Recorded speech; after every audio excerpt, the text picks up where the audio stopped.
एक गांव में एक छोटा सा बच्चा था। उसके पिता तो थे लेकिन माँ की मृत्यु हो गई थी। पिता सारा दिन काम करता और अपने बेटे को पाल पोस कर बड़ा करता है।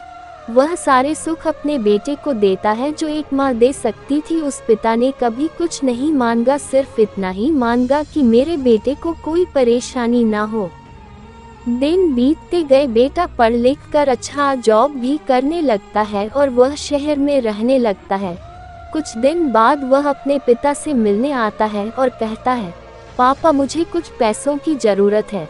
मैं चाहता हूँ कि शहर में ही ज़मीन लेकर अपना घर बना लूँ। पिता इस बात को सुनकर बहुत खुश होते हैं, सोचते हैं कि मेरा बेटा है, एक ना एक दिन नाम करेगा।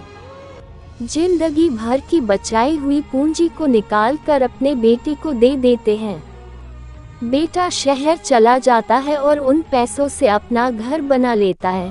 पिता इधर इंतजार करता रहता है कि मेरा बेटा फिर से आएगा, एक ना एक दिन तो मेरे पास आएगा ही। जाएगा कहाँ?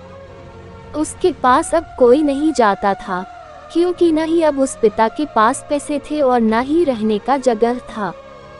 कुछ दिन बाद बेटा फिर लौट कर आता है और अपने पिता से कहता है, पापा अब आप दादाजी बनने वाले हैं। पिता को बहुत खुशी होती है इस बात को सुनकर। वह कहते हैं, तू मुझे मेरी बहू और पोता से कब मिलाएगा? बेटा कहता है, बस पापा थोड़े दिन और।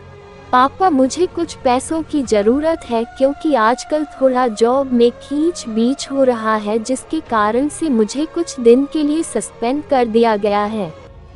पिता के पास कुछ नहीं रहता है देने के लिए, लेकिन फिर भी कहता है, अच्छा बेटा तू रुक, मैं अभी आया कुछ पैसों का बंदोबस्त करके।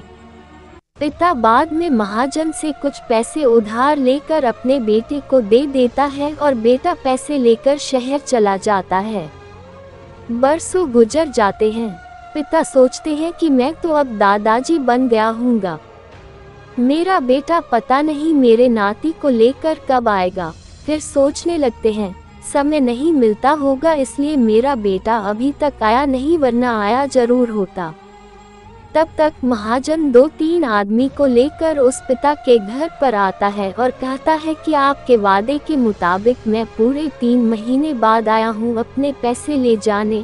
पिता कहते हैं, मेरे पास पैसे नहीं है देने के लिए। महाजन कहता है, जब पैसे देने नहीं थे तो आपने मुझसे उधार क्यों लिया? तभी पिता कहते हैं, ठीक है रुको, मैं तुम्हारे लिए पैसों का बंदोबस्त करके आता हूँ। और वहाँ के नज़दीकी अस्पताल में चले जाते हैं। वहाँ जाकर अपना ब्लड डोनेट करते हैं और अपनी एक किडनी बेच देते हैं और उस महाजन का कर्ज छूटा कर देते हैं। किडनी बेचने के बाद उनकी स्थिति और भी खराब हो जाती है और वह उस राह में जी रहे होते हैं कि मेरा बेटा एक दिन आएगा जरूर। इस आस में जीते जीते एक दिन पिता की मृत्यु हो जाती है, परंतु उस बेटे को अपने पिता को आग देना भी नसीब नहीं हुआ। दोस्तों, एक पिता की दर्द भरी कहानी। हिंदी कहानी को पढ़ने के लिए धन्यवाद।